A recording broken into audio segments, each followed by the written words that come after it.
Welcome to SVG-TV's news. It's for Friday, November 8th, 2024. I'm Triska Campbell with the details.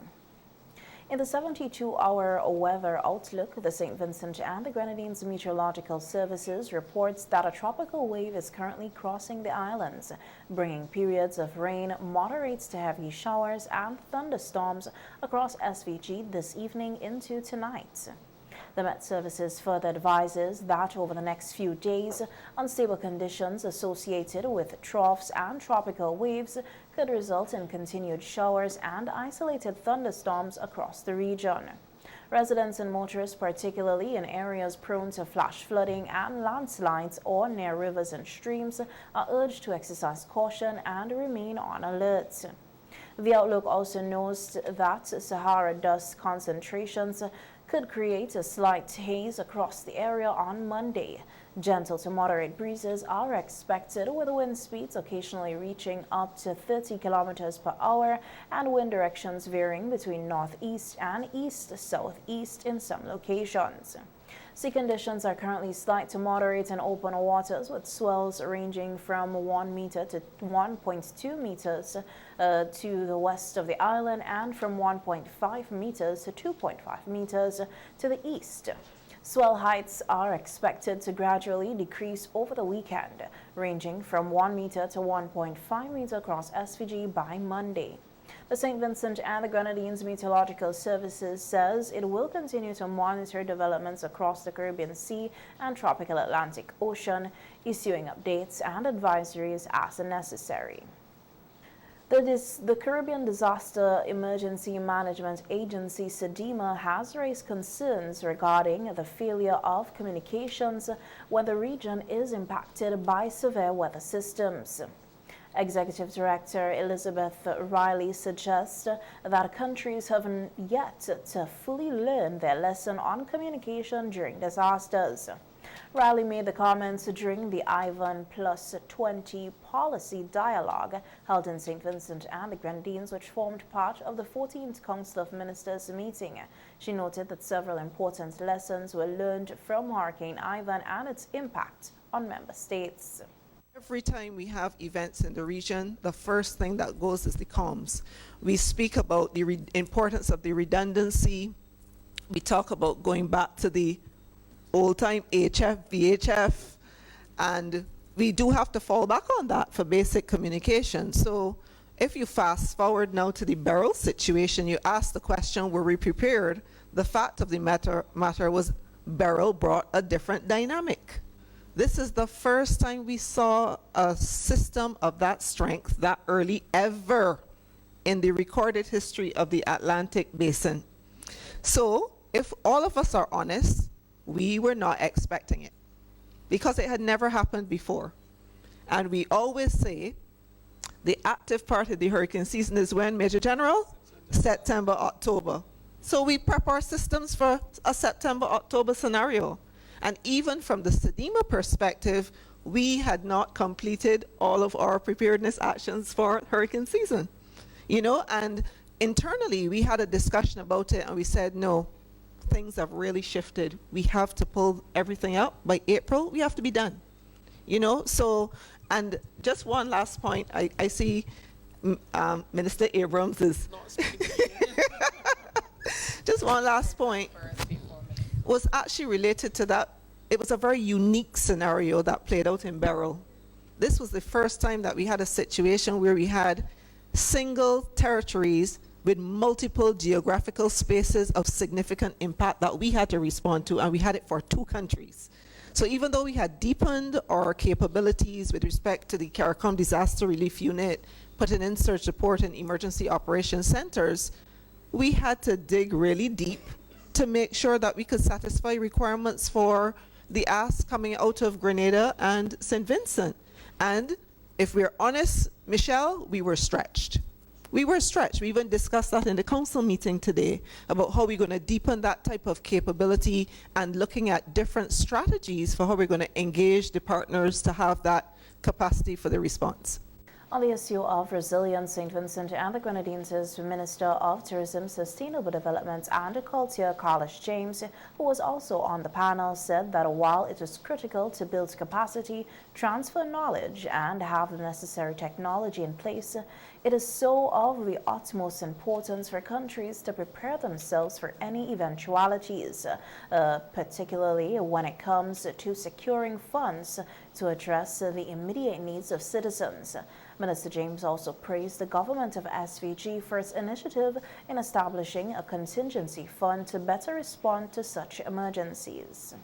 When you are in an emergency, it's a category 4 hurricane, and you have to draw down on $20–30 million within the first 2 weeks of a natural hazard, where do you find the resources from? Donor agencies are going to pledge. They're going to tell you at the UN agencies and at the World Bank, we're pledging millions of dollars. But some of those drawdowns don't come until the 24 months or 36 months or 5 years. If they ever come. And if they ever come. But really importantly, one of the things that we've done in St. Vincent and the Grenadines is to focus on building out our contingency fund. When we decided to increase by 1% our value-added tax, and some quarters of the citizenry said, well, you're imposing an increase on tax, and why? The importance of that, we were able to raise well over $50–60 million, so that when there's a natural hazard, the very next day, we are able to respond immediately and put the measures in place, carving out our own disaster risk management plan, implementing it, and drawing on our own resources to roll out to protect citizens and provide a safer environment for people. And that is one of the important things, I think, is a lesson learned and a valuable added experience that we can add to building resilience and adaptation to how we deal with the challenges and the impact of climate change, and of course all of the many challenges that we have with natural hazards. Acting Prime Minister Montgomery Daniel is appealing to truck owners to adhere to traffic signs, especially those in the vicinity of the Arnesville tarmac. The acting Prime Minister explained that there is a nearby bridge with specific signs regarding tonnage, which when ignored become a cause for concern. When you're entering the bridge, Johnny P., there is a sign there that was placed by the police. It's in red, so you can't miss it. It says, no vehicle beyond 2 tons is allowed. So the sign is there. And when the 2020 games were about to be played, the police took further actions to place a bar across the road at a height of 9 feet, indicating that vehicles beyond a certain weight and the height should not enter the bridge. The acting Prime Minister added that as a result of this issue, the police have taken another driver into custody who had damaged a cautionary pole that had been erected to warn drivers of potential hazards. Just over 1 week, that bar was torn down by a truck. A 10-ton truck, as a matter of fact. The police caught the culprit, and the culprit would have decided to replace the bar.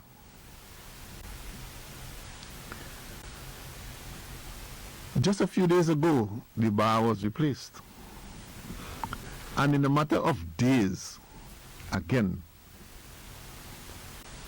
another truck came through and tore that bar down again. Again, as I inquired, the police has the gentleman in custody.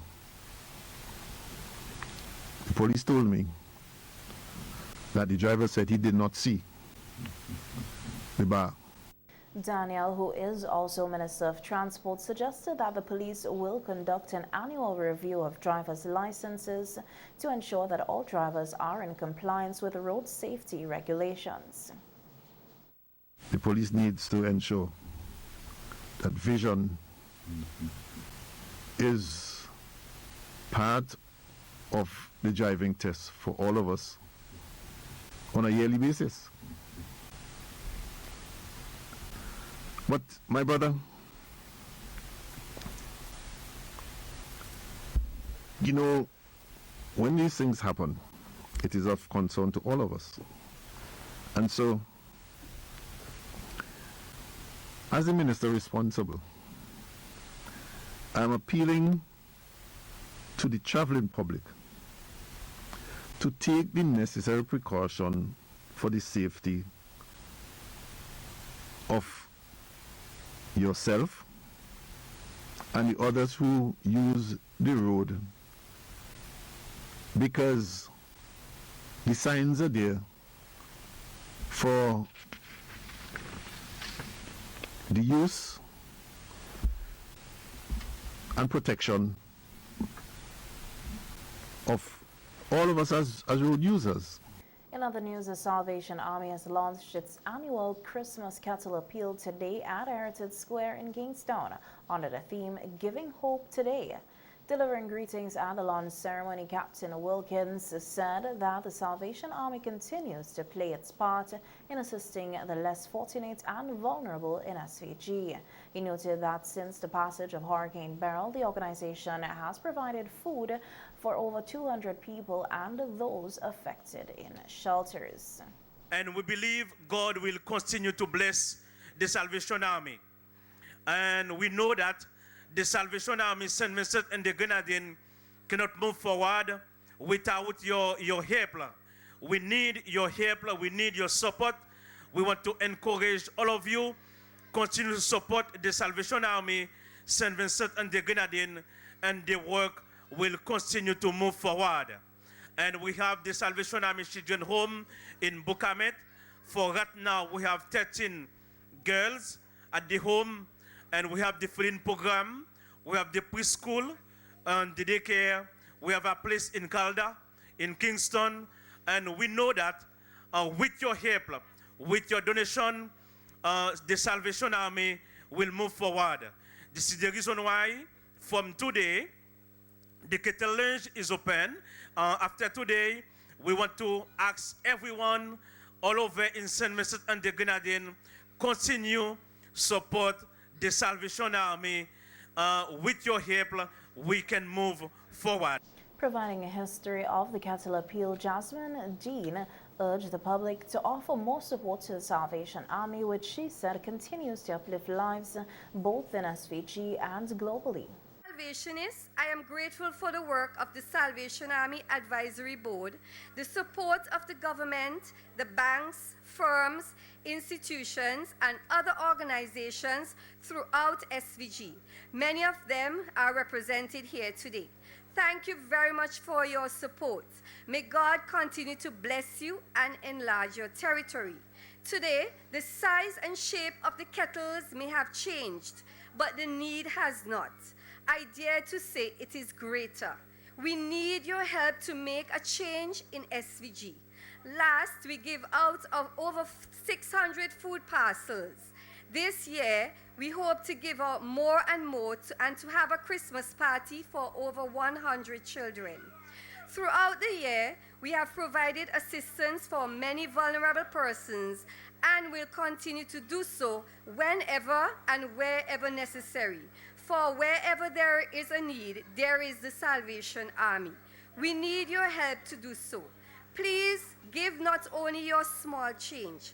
For while we need and accept your small change, we need your big change to help us make a big change in the lives of our brothers and sisters. The Salvation Army is hoping to raise 200,000 EC dollars through this year's Christmas Kettle Appeal, which will run until December 24th.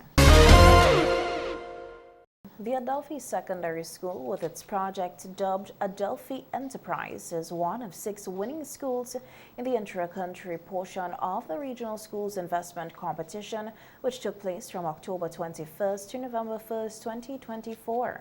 The other winning schools are the Ernie B. Williams Secondary School of Antigua and Barbuda with Green Magnates and Arthur Waldron SDA Academy of Dominica with Market Masters, Grenada Boys Secondary School with the Boys on the Hill Investment, Chisolé Secondary School of St. Lucia with CHSS Emerging Investors, Salder Secondary School of St. Kitts and Nevis with Innovative Traders.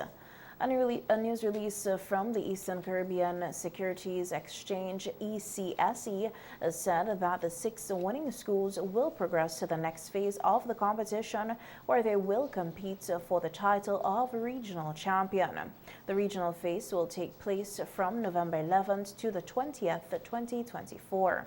The 6 schools will be joined by 2 additional teams in the regional championship stage: Albiana Lake Hodge Comprehensive Schools, Rainbow City Investors from Anguilla, Montserrat Secondary School's Agnolia Hub from Montserrat. The release also noted that the Regional Schools Investment Competition was designed as a dynamic learning experience for high school and first-year college students, introducing them to the world of investing via the Eastern Caribbean Securities Exchange, the ECSE.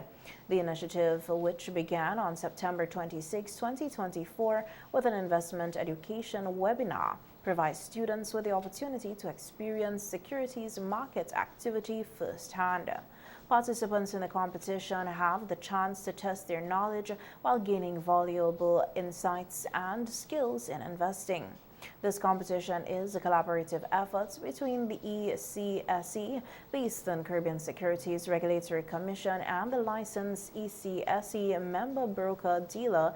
Its aim is to inspire young people to learn more about investing and create a pathway for future young investors to become active market participants. In other news now, the St. Vincent and the Grenadines Teachers Union will observe Teachers Solidarity from tomorrow, Saturday, November 9th to November 15th, under the theme Empowering Our Teachers and Investment to the Future. President of the SVG-TU, Oswald Robinson, said the theme is quite fitting given the many challenges that teachers continue to face in the workplace and in society in general. It's important that we empower our teachers, and empowerment has a many-sided, a multifaceted approach. It has to be and must be holistic in its outreach to our teachers. Teachers are the builders of our society, and one of the most important profession is the teaching profession. Teachers hold the future in their hands, in their hearts, in their minds. And we're speaking about the nation's children, which is the future of any developing society. And so teachers must have the tools, they must have access to. And that's what empowerment is about. We have to pay attention to the salaries to attract the best personnel into the teaching profession and be able to maintain and retain them. We have to ensure that the working conditions are conducive for teaching and learning, because we cannot separate teaching from learning. So when we empower teachers, it is an investment to the future, because 5, 10, 15, 20 years down the road, even those who are at universities or in college, a matter of a year or two, where you would really see the manifestation of this investment. The recap activities will commence with the worship services on Saturday and Sunday. We put the Creator, the Almighty, Yahweh, the Messiah, it's important that we put him first and foremost, the priority of the agenda. So executive officers and branch officers, members of the Teachers Union, you are encouraged to worship within your local, that is the church that is closest to you, of your choice, within your own branch, within your own community, and wherever possible, to have a network with the leaders of these churches so that you could say something about Teachers Solidarity Week, the importance of Teachers Solidarity Week, or you could play a leading role, probably sing a song, read a scripture reading. So we are soliciting the cooperation of various churches wherever you see teachers show up, whether Saturday or Sunday, the 9th and the 10th, respectively, to give them that opportunity to perform a duty. On Monday the 11th, the National Executive would visit the West Kingston branch, and we are going there to mobilize members, to recruit members, to listen to them, to hear if there are any concerns they want us to address. We are also interested in having members joining up the medical plan, because this month of November is the open enrollment. So we want you to take advantage of the opportunity to be enrolled so that you could look after your medical welfare. Other activities for Teachers Solidarity Week will include a workshop, the annual general meeting, the CWP Memorial Lecture, the President's Awards and a cocktail, and the week of activities will come to an end on November 17th with the annual Teachers Solidarity March and rally on Friday, November 15th. As St. Vincent prepares for the annual commemoration of World Diabetes Day on Thursday, November 14, 2024, under the theme Breaking Barriers, Bridging Gaps, the Chief Health Promotions Officer in the Ministry of Health, Wellness and the Environment, Shanika John, emphasized the importance of World Diabetes Day during a discussion on NBC Radio's Face-to-Face program this morning. When we get to the day, if we talk a little bit about context for St. Vincent and the Grenadines, diabetes falls in that grouping called non-communicable diseases, which is really a disease that is really occurred through lifestyle. And when I say lifestyle, I mean we're talking about things like your diet, your exercise, the way of life for you as an individual. So very often we hear persons say, well, I get it from my mother, or I get it from my grandmother. It's not a communicable disease. It's where you can actually pick it up from somebody. So it's not transmitted from person to person. But very often what we always say when persons say that is that you could have gotten it from your mother, grandmother through lifestyle. John also explained that diabetes is not limited to older individuals, as there are different types of diabetes that can affect persons of all ages. We have children in primary school, we have even babies are born, you know, like it is spread across the lifespan. And so for the Ministry of Health, the awareness for early detection is important, and the testing and the screening and so forth, of which we could get into. Diabetes is still up there for us in St. Vincent, where we're seeing a great percentage, less than 10%, but it's still a very high percent of our deaths related to diabetes. And we're not even going to talk about hypertension, because very often they go together. Right. So we're still seeing a lot of people in that area, and like I said, it is still spread across the lifespan, so it is something that we're concerned about. She further pointed out that having high blood sugar does not necessarily mean a person has diabetes. And just to put it out there, that just because your blood sugar is high today, that does not mean you have diabetes. Right. So high blood high random blood sugar does not mean that you are diabetic. There are multiple layers that you then have to go through with your medical doctor, your FMP, your public health nurse, and then we would come to that particular diagnosis. But then we're still seeing a lot of persons who have never ever done their HbA1c, which is that 3-month marker blood sugar test, and it's very high, indicating that they are diabetic, and they're saying, I didn't know.